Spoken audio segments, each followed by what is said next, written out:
खाकान नजीब साहब, आपसे पूछना चाहूंगी, देखिए जो टारगेट इस साल का 9,400 अरब वाला वही अभी पूरा नहीं हो रहा। 12,900 का अगर हदफ होगा, टैक्स बेस को आपको बढ़ाना होगा, स्ट्रैटेजी क्या होनी चाहिए? या ये सिर्फ एलोकेशन ही हैं जो हर साल बढ़ा करके बस एलोकेट तो कर दी जाती है, यानी हदफ तो आ जाते हैं, पूरे नहीं हो पाते?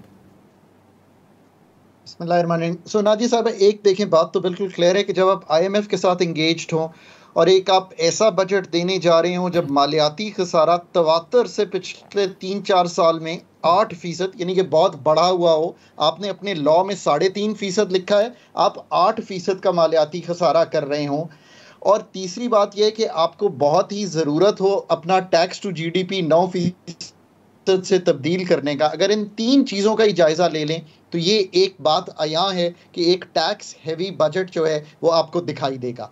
अब क्या हमें ये बात मालूम नहीं थी कि हम ये फ्रेमवर्क बनाने जा रहे हैं?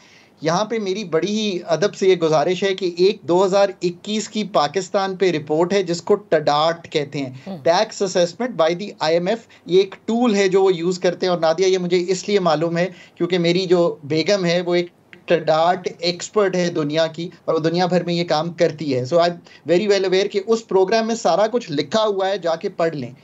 फिर 1 फरवरी 2024 में एक टैक्स असेसमेंट पाकिस्तान की थ्रू अ टीए मिशन की, उसमें ये सब चीज़ें और ये रिपोर्ट्स पाकिस्तान गवर्नमेंट के पास मौजूद हैं। Pension, rationalisation of sales tax, registration threshold of sales tax, Pakistan के जो सेल्स टैक्स रिफंड्स हैं उसको कैसे हैंडल करना है, एक्साइज में क्या तब्दीली आनी है, एसएमईज में क्या तब्दीली आनी है, ये सब बातें जो हैं हमारे साथ गवर्नमेंट अथॉरिटीज़ के साथ डिस्कस हो चुकी हैं।